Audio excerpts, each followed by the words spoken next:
Go and buy land where land is cheap and where there's water, fertile land. 10, 20 years from now, when this audio tape is in the hands of a little 17-year-old who's not even born today as I'm speaking to you, in his heart this fire, this flame will be burning now. I want to go and do it. Go and buy land where land is cheap, where there's water. And you're far enough away from the godless world. The farther you are away, the better it is.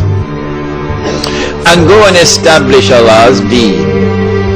Not at the macro level, because that's not possible, but at the micro level, because that is possible. In this Muslim village, you're not going to abandon jihad. Oh no. The Muslim village cannot threaten the state. Absolutely clear. The Muslim village cannot threaten the state. If you start amassing weapons in the Muslim village to take on Canberra, you'll be destroyed. You will be destroyed, you'll be very foolish. And so the Muslim village cannot threaten the state, cannot pose a threat to the state. Does that mean that we're going to sit down and allow them to come and rape our women? No. Every single child born in that Muslim village must be brought up as a warrior. You can't do that in the shopping malls of Sydney. As a warrior. We do not threaten you. No. We are not a people who want war with you. No. But if ever you make the mistake to attack us, and there is no way for us to retreat with safety and protect our women and children, you will have a fight on your hands. Because we will fight like you've never seen a human being fight before. Every single one of us will be a roaring lion of a man. Because we will say we prefer to die as men than to live as slaves. So for that you need military training. You need to build yourself physically, psychologically.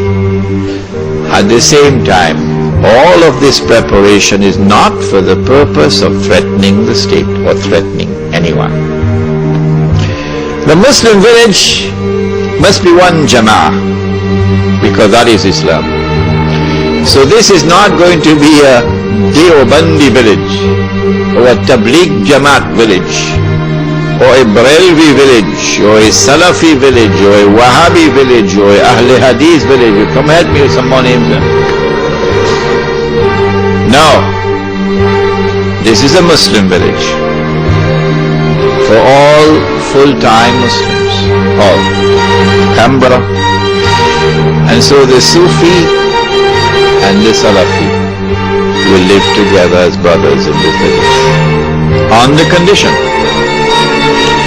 that it must be plain, absolutely plain and clear beyond the shadow of a doubt for all, that insofar as the public life of this village is concerned, please listen carefully, because Al-Arqam movement in Malaysia didn't understand this and they were destroyed. Insofar as the public life of this village is concerned, and insofar as the masjid is concerned, nothing will be allowed unless it is based on the Quran and the universally accepted Sunnah.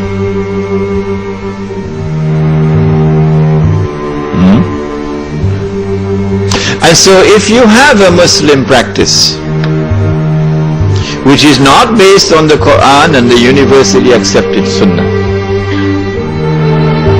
and which is manifestly beneficial, like the halaqah of zikr, okay?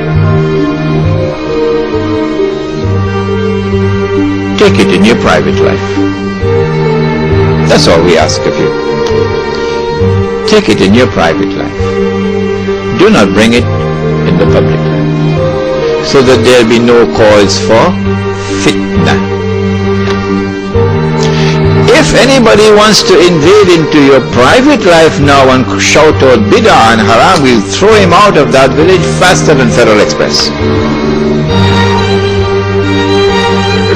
And so now the Sufi and the Salafi, you don't believe me, will live together as brothers in this village. And when they wage jihad side by side. The Muslim village therefore must be one jama'ah and must have one amir. Whoever that amir is, even if he be a black Abyssinian with a head like dried grapes, khutbatul wida, you must obey him. You must obey him on the condition that obedience of the amir does not require disobedience of Allah and His Messenger. You must obey him. If you cannot obey the amir in an order which is just, then goodbye. Go back to Sydney. And now the amir will enforce the deen on the members of the jama'ah.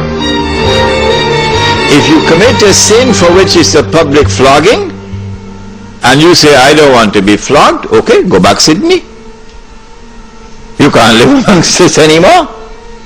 If you want to live amongst us, then you have to authorize us to give you the public flogging. And so we'll enforce the hudud in the village on those who consent to allow us to enforce it upon them. And those who do not consent, we ask them to leave.